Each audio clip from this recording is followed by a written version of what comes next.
Welcome to episode 5 of the Shakeout with Creighton Cross Country. I'm your host this week, Chris Gannon, head cross country coach, and I'm joined this week by special guest, sub 4-minute miler, assistant coach Matthew Fayers. We didn't get to race this past week due to COVID precautions, so no race results to recap.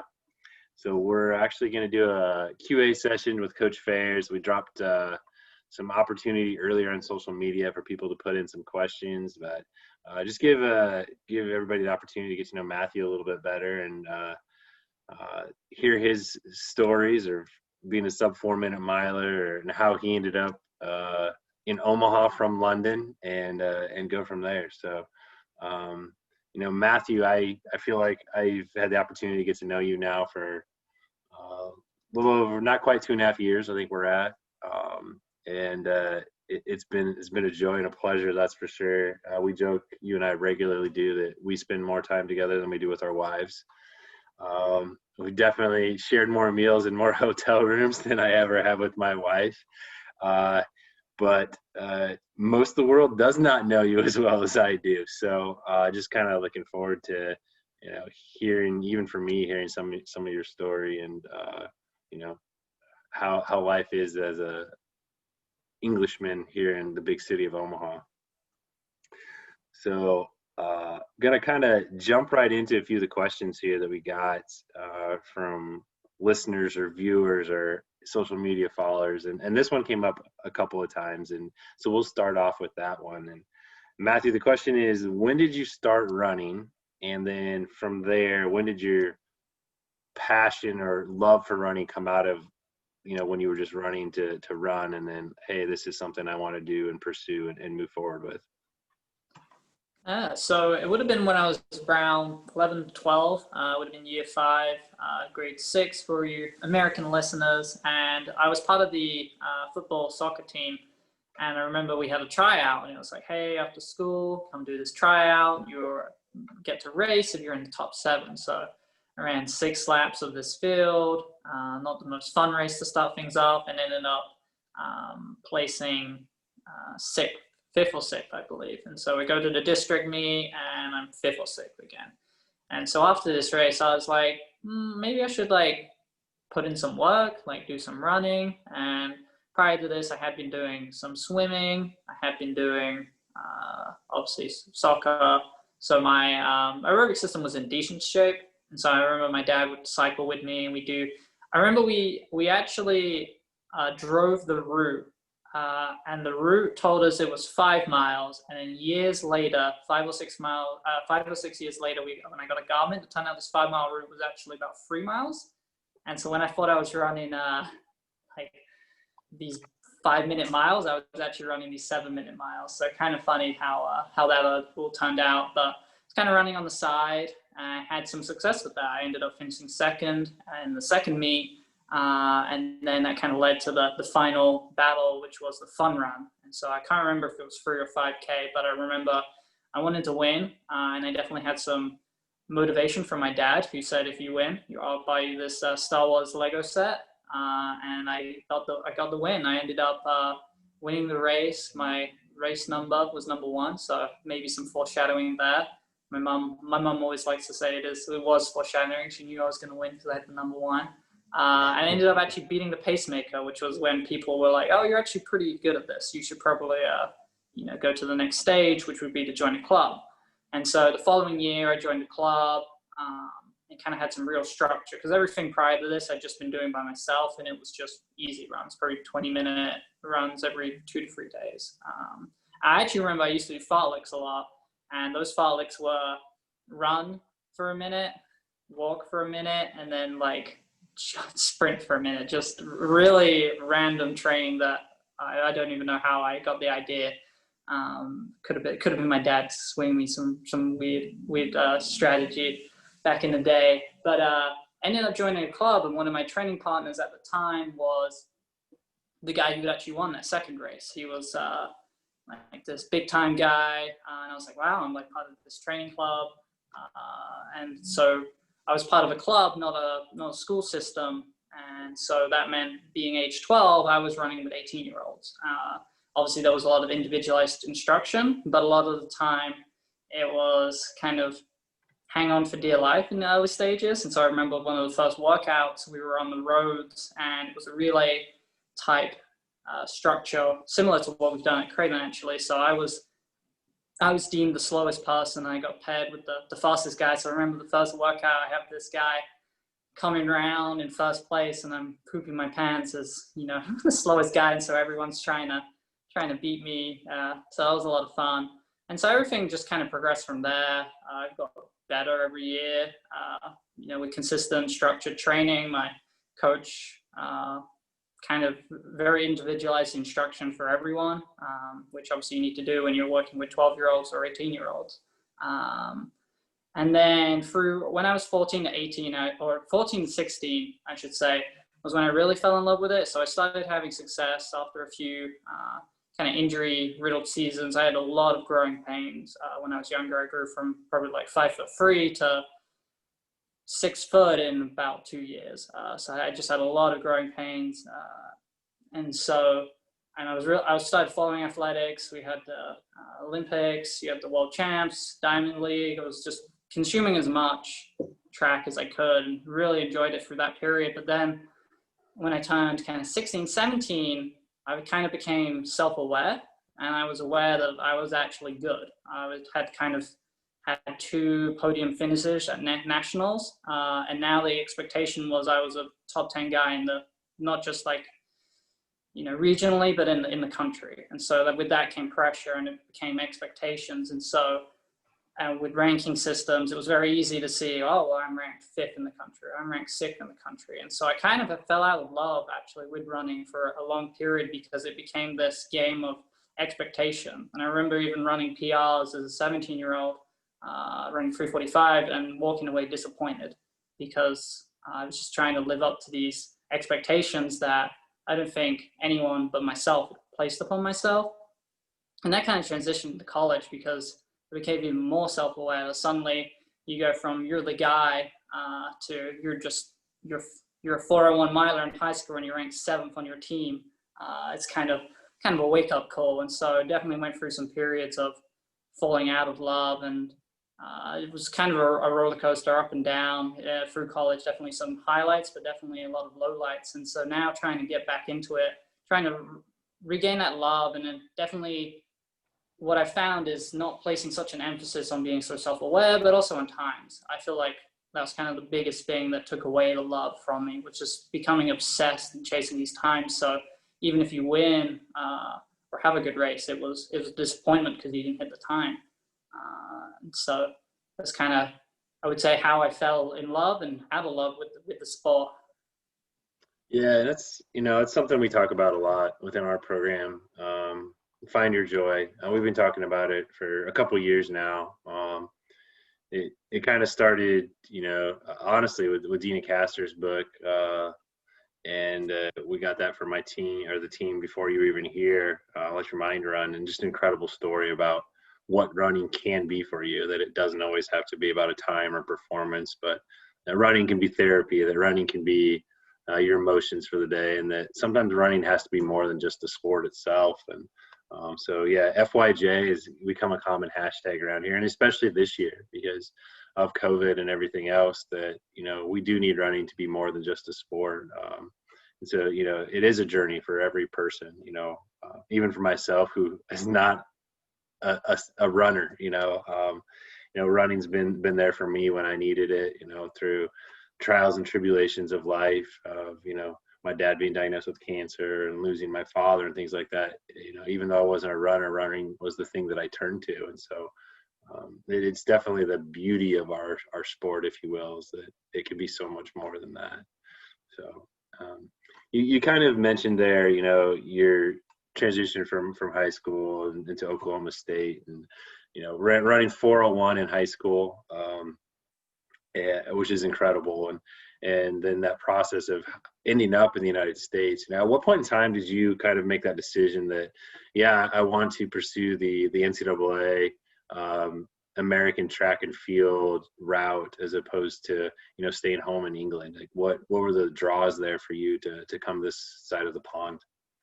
I think I was probably around 15 where I started to think about it, and a lot of it was just whimsical thinking. You see all these movies like American Pie, and you get maybe some of the wrong ideas about American college, and so you think, oh, it'd be fun, but I have no idea how that works because social media wasn't really that prevalent. Especially, definitely wasn't on Twitter until I got to the US. I remember that, or Instagram. Facebook, but you're not seeing as much, and so there wasn't the recruiting services either. So you were aware of it though, because in the ranking systems you could see, oh, so and so has run this time in the US, and you're like, oh, so this person's running for the university. That's kind of cool. And so thinking about it, I really wanted to run for USC, not based on anything other than the fact that I'm sure people might be aware of the statistic, but they were ranked 8th in the world if they were considered a country in Olympic medalists. And so I was like, oh, that's the place to be apparently. And add on to the fact that they're the Trojans, and I thought from a historical standpoint, I was like, oh, that's awesome. I was like, we can go to battle over there anytime. So didn't know anything, didn't know they didn't offer cross country. So you can see my lack of knowledge was pretty prevalent then. And then I remember it was kind of we'd joke about it, like, oh, which school do you want to go to? And one of my teammates, he was talking about Oklahoma State. And I knew Oklahoma State because based on the ranking systems, one of the top juniors was from OSU. I was like, wow. So I was like, it must be good. They got this guy. And my friend was actually talking about a junior who had the world junior mile record was what he set then. So I'm like, oh, that sounds cool. So kind of foreshadowing, I guess. It was kind of funny how it worked out. And then when I turned 17, I started getting more offers, started talking to coaches about the process, and I knew nothing. I didn't know what the ACT, I still don't really know what the ACT is. I took the SAT. And then the app, I didn't know once I got my scholarship that I actually had to apply to university. There was just a lot I didn't know, getting a visa. And so I kind of started to sort out these universities, I'd talk to anyone and just learn more information about what it was. And through kind of the indoor campaign, I had a pretty strong indoor campaign. I started to get more offers, and that kind of went into the summer where I continued running well. And then at that point, probably in March, I decided that I didn't want to actually go to the US that year. There were a few factors with that. I think from a physical standpoint, I wasn't ready. I knew coming to the US, I was going to have to run a little more mileage. I was a very low mileage guy, running probably 20 miles a week.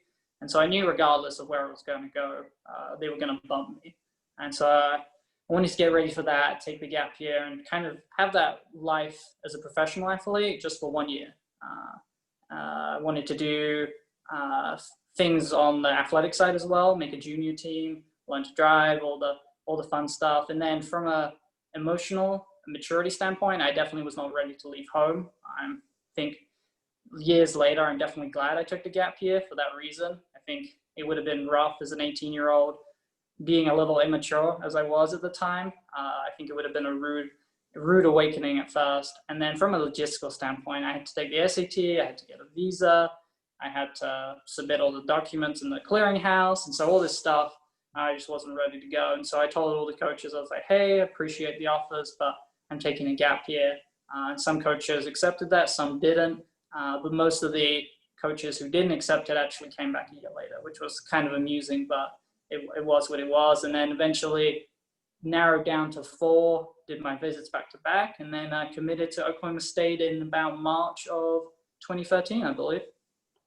Gotcha. Yeah. And then fantastic career at Oklahoma State, multi-time All-American, sub 4-minute miler, multi-time all-conference performer, national competitor, both in track and cross country, and just an incredible resume, to be honest, from the running and athletic standpoint. And as you wrapped up at Oklahoma State, was about the same time I took over at Creighton, end of February, beginning of March of 2018. And I posted a job, and sure enough, Matthew Fayers applies. But why Creighton as a multi-time All-American sub-4 miler out of Oklahoma State? You definitely had opportunities that you could have pursued coaching lots of places, and you came to Creighton of all places. And what was it about Creighton or this opportunity that drew you here?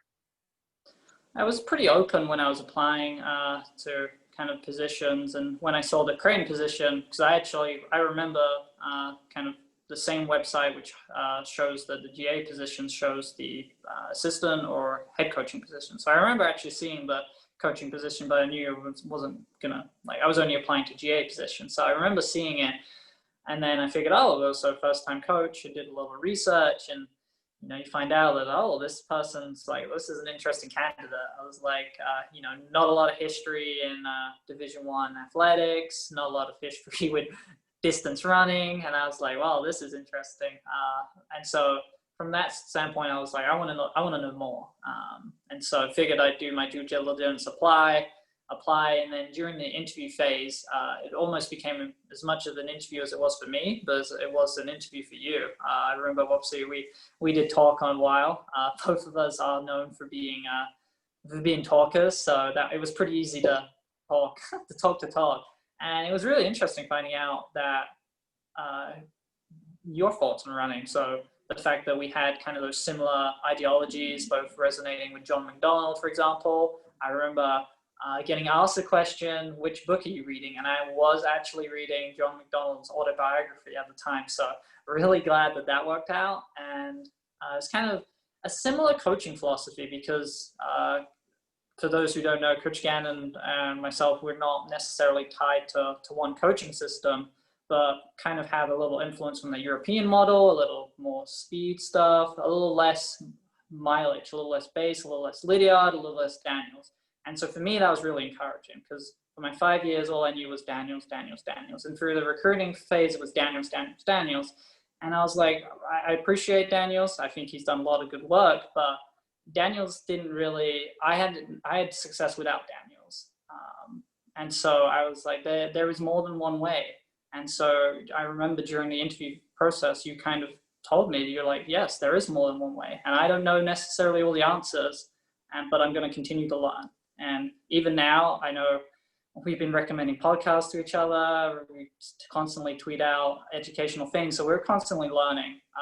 And so just that mentality that you are not above admitting what you don't know, but knowing that you were going to continue to learn. I really appreciated that. And I was like, if someone's going to mentor me, which essentially these entire 2.5 years have essentially been a mentorship program. I was like, if someone is going to be willing to do their utmost to learn as much as they can, I know they're going to do their utmost to teach me. And I think at other positions, I wouldn't have had the opportunity to kind of have as much influence. I might not have been able to recruit. I definitely wouldn't have been able to suggest programming, training, or even like having my feedback just be taken, but not only taken and being like, hey, that's nice, thanks for suggesting that, but actually saying, hey, that's actually probably better than my idea. And so just the fact that you were willing and still willing to accept, a youngin's input. And sometimes it is, yeah, that's a great idea. Sometimes it's like, maybe not, but it's never personal. It's always, we both want what's best for the program. And I definitely appreciate that neither of us have egos that prevent that. We're willing to accept feedback, positive or negative, and progress on the ideas and ultimately make Creighton an enjoyable experience for the athletes, but enjoyable for us as coaching. Because if we're on this grind mentality as coaches, which sometimes you see a little, it just becomes a little pointless in my mind. And then it becomes, well, are we really going to find our joy, as we would say? Yeah, absolutely. I think, a couple of things you just mentioned right there, podcast and reading. I am a self-proclaimed absolute running dork, exercise science dork. Even earlier tonight, I was working in the yard, and of course I was listening to On Coaching with Marcus and Magnus. I mean, undoubtedly, that's a go-to for me. The number of books on my shelf in the at home or here, either one, V Hill, Daniels, they're both literally 2 feet away from me right now. And all the influences that I've had. And that's the thing, like my background is exercise science, it's not running. And so when I came into the distance side of things, I had to learn, and I've learned a lot from you too. And that's one of the things that I appreciate. When I jump back, so actually earlier today, I pulled up your application, your resume, your cover letter, your coaching philosophy, because that was one of the things I asked for through the application process. And to be very honest with you, there's a couple of sentences that stood out to me, far more so than Matthew Fayers' sub 4-minute miler. And that was these statements right here in your coaching philosophy. Communicating with the athlete is also important. So as a coach, you are able to provide feedback on how the athlete is doing and also provide mental support. By giving the athletes attention, you can build genuine relationships with your runners. As a coach, I believe that you should take pride in what you do and make running enjoyable for the team. And I absolutely have to commend you on that, Matthew, because in the past 2.5 years, that's definitely one of the things I see in you day in and day out, is that you are always wanting feedback from your athletes and having an ongoing communication with them, and taking that feedback and applying it to how we can, as you said, work together to create the best possible training philosophy, and to truly build genuine relationships with the athletes and care for them. It's kind of funny. You talk about sometimes we agree on workouts, sometimes we don't, sometimes we meet in the middle. I do remember there was one specific instance where we were talking about what the workout was going to be for the next day, for modifications from what had originally been on paper. And to the meter, to the rest, to the interval, to the reps, you and I sent each other the exact same workout, and literally at the exact same time. It left our phones and crossed paths and hit each other's inbox in that very moment on the other person's phone. It was one of those moments you're like, all right, that's definitely the workout for tomorrow. The other thing I definitely appreciate is, and I think I undoubtedly still believe to this day that I don't think I could have hired anybody in the entire country better for what I needed as a coach, taking over the Creighton program, and what Creighton needed in hiring you. I believe that to this day. And, hopefully that leads to you being here for many, many years, to be honest. And, when we look at how we complement each other, I've never run sub 4 minutes per mile. I don't know that you have ever taught the Krebs cycle and all 27 steps that go through that at the college level, and I have. And so for us to be able to complement each other in those ways and to understand and have those feedbacks, and for you to have been there and run at those levels, and for me to have not, we do complement each other really, really well. It's been an absolute joy. I know that you've made me a better coach over the past 2.5 years, and hopefully you've learned a few things along the way too. So as we talk about you coming to Omaha and coming to Creighton, what's been the thing that has surprised you the most about Creighton? It doesn't have to be just within athletics.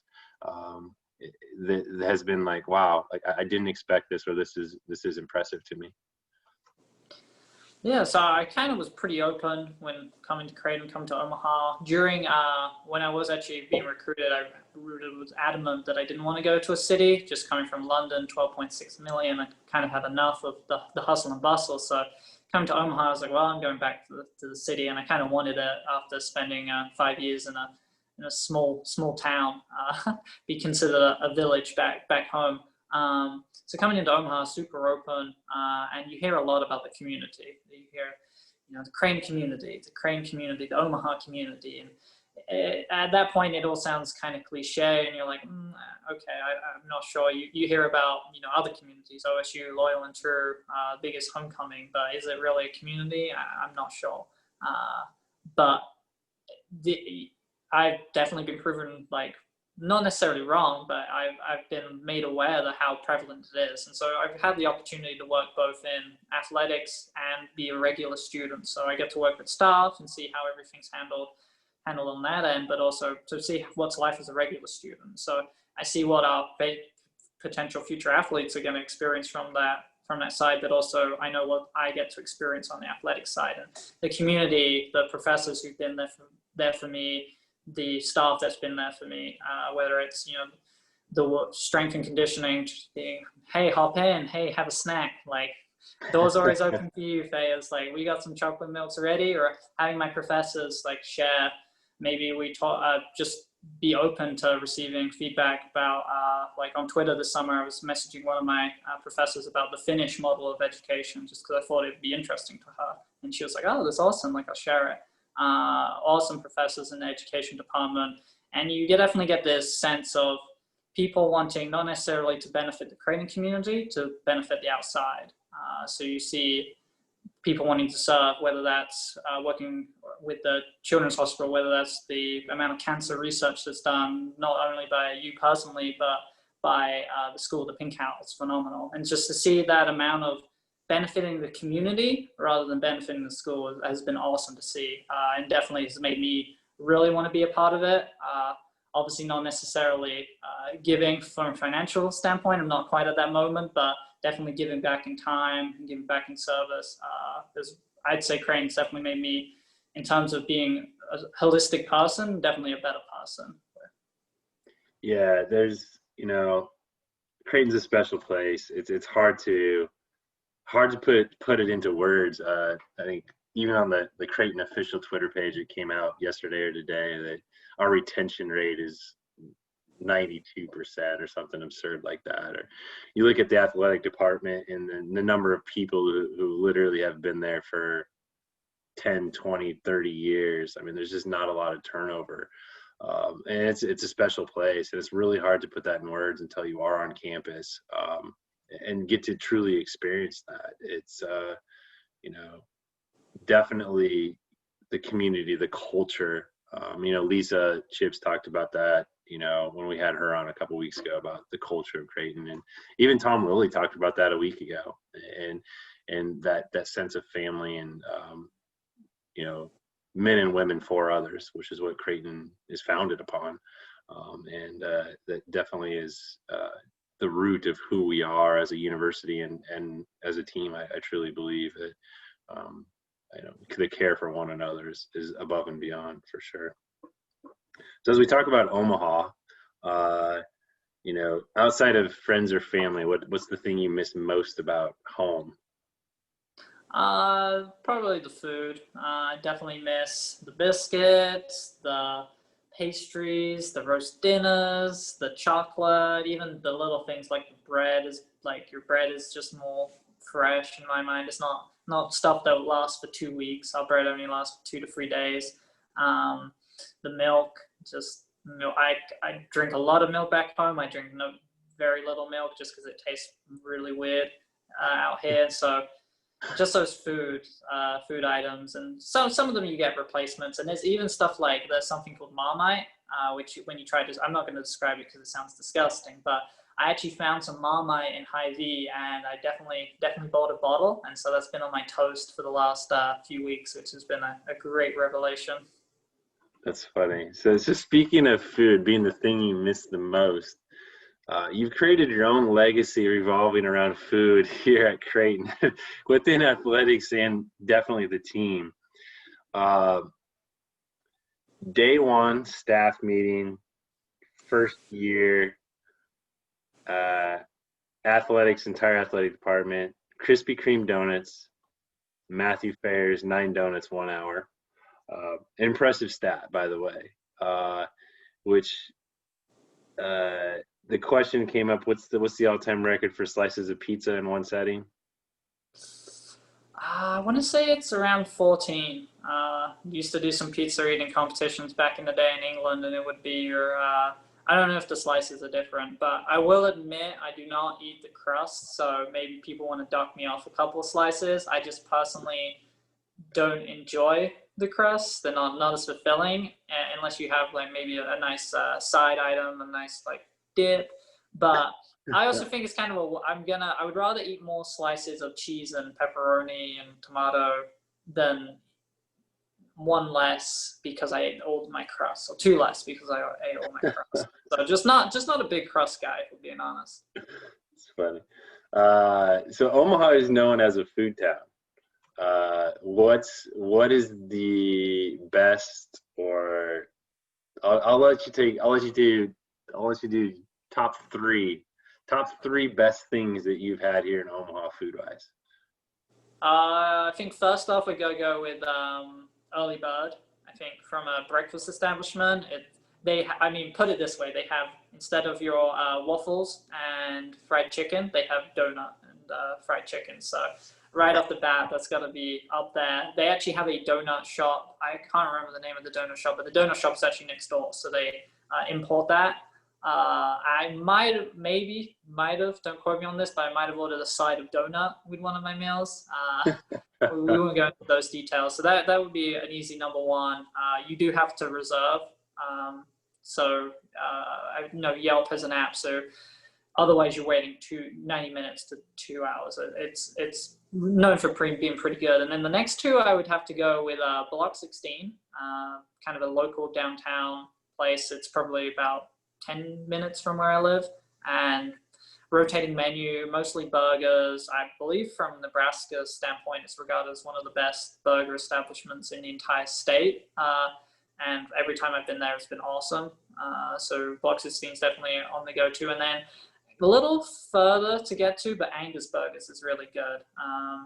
It's probably maybe 15, 20-minute drive, so I don't go there that often, unfortunately, which is probably a good thing. But they have a great menu in terms of burgers, and you have just a lot of different options. You have nice sides. So I know there's like maple bacon butter or something that's really probably not good for you. And then they have shakes. So it's just the triple threat right there. Yeah, the sweet potato tots with maple bacon butter at the Angus Burger, off the charts. Angus Burger is definitely one of my favorite places for sure as well. You also mentioned two other high quality two places there with Early Bird and Block 16. Definitely Omaha favorites for multiple people. Couple other questions here. We're going to kind of come at you a little quicker, as Brad Schmidt called it, the turbo round. What did he call it? Quick fire. I don't know. What is your favorite battle in the American Revolution?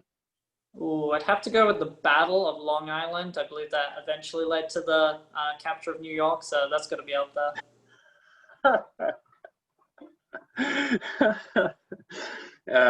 Favorite workout as an athlete?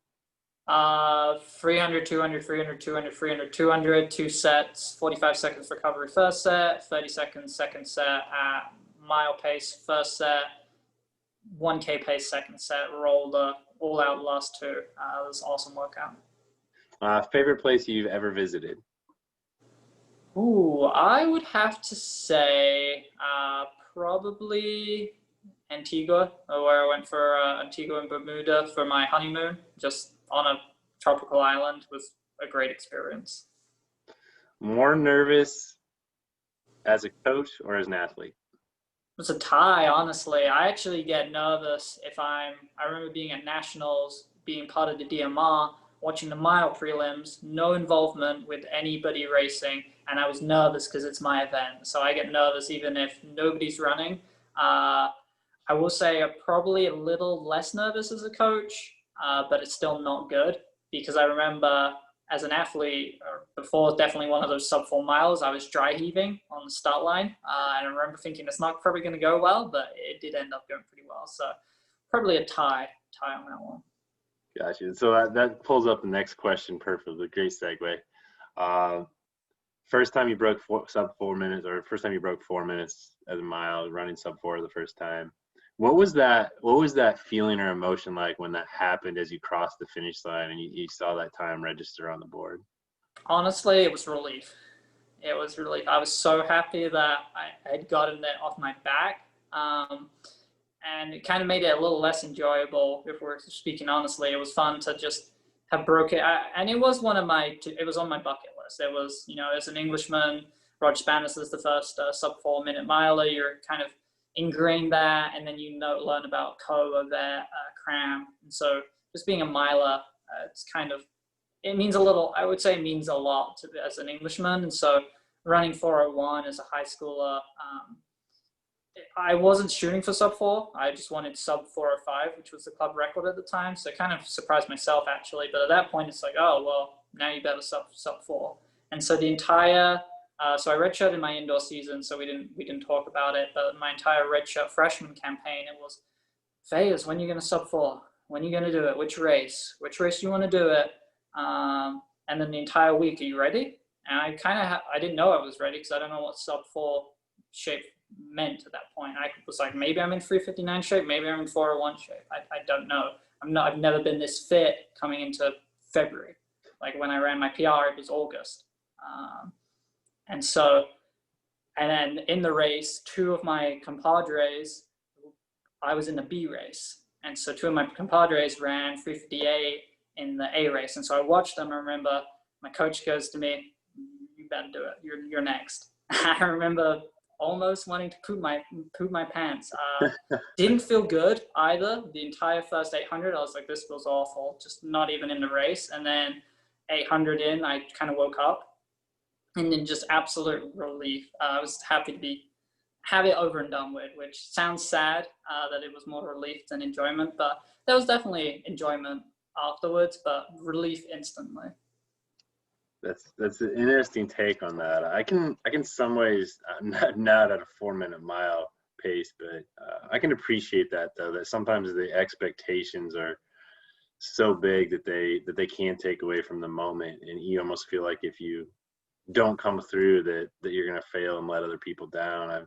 I've experienced that both as an athlete and a coach, and it kind of goes back to the find your joy thing. And when we've matured enough as an athlete or as a coach, either one, that we can look beyond that result and know that our family, our friends, that those people are still going to love us and support us, whether we fall flat on our face or we, raise our hands in triumph either way. And most often we actually perform better when we take those pressures off of our shoulders. So it's definitely part of that process. I think that, going back to finding your joy and letting things happen. So finish up. Last big question here. I don't even remember who sent this in, to be honest, but I loved it. What are the 3 most important things that you have learned as you've transitioned from an athlete to a coach? One of the most important things, which I've actually been reflecting on a little bit, is how I'm really not concerned about specific splits anymore. As long as the splits are in their range and the effort is there, I think it's very easy as an athlete or even a coach to get caught up in, you must hit this split, you must hit this split. But there's so much variability in terms of temperature, pace, what that rep went out. Like there's no controlling what a group of 2 people do or a group of 8 people do. And so just being less fixated on that, and I think has been really beneficial. So that would be number 1. Number 2, just kind of finding out all of the administration things. It's not something you really think of as an athlete. And so it's easy to think as an athlete, oh, why didn't I find out until 30 minutes that practice was canceled due to inclement weather? Or as a coach, you find out like, hey, I didn't know either. Like, unless you're watching the radar every hour on the hour, you're probably not going to realize when you do have that early morning practice. So kind of being a bit more understanding of those administration things, whether it is practice related or even equipment related, you definitely have a little appreciation of that. And then number 3, I think just finding the best way to empower the athlete. And I think we do a great job with that at Creighton is we really let the athlete have a say. And so to learn that is actually okay. And so kind of coming back from what I learned in high school, because in high school I had a club coach who was a volunteer. He was a bricklayer. And so he didn't need to be there. If I wasn't giving it my all, or he wasn't making it fun, it wasn't going to be a beneficial partnership.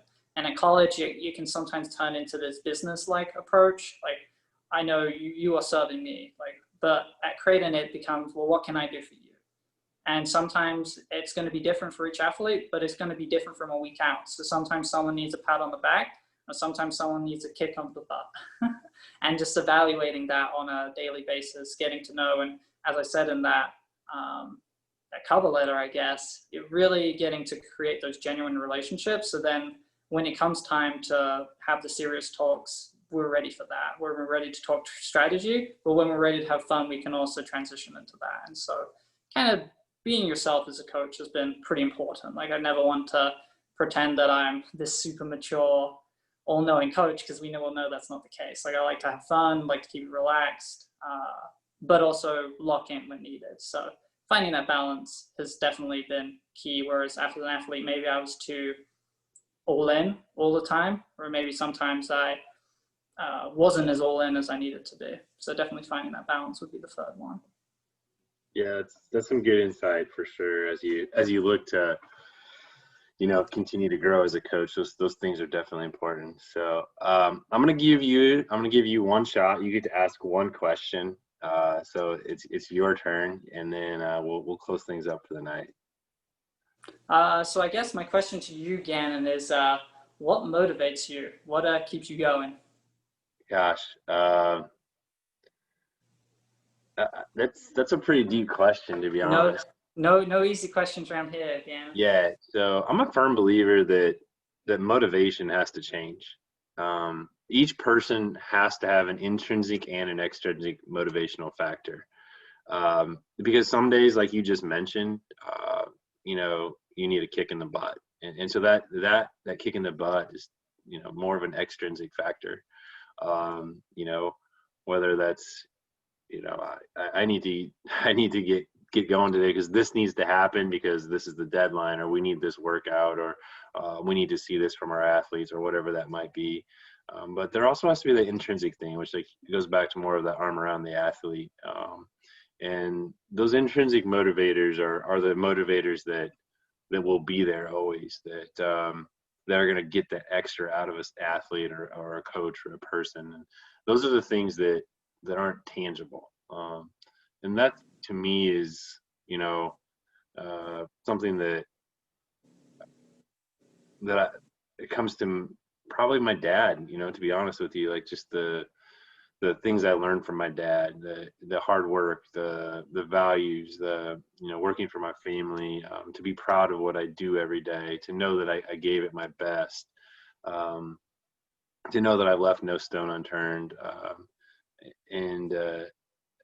Someone was in my office this past week, and I actually have a basketball jersey hanging in my office, which people are like, they actually said, is that a basketball jersey? And I'm like, yeah.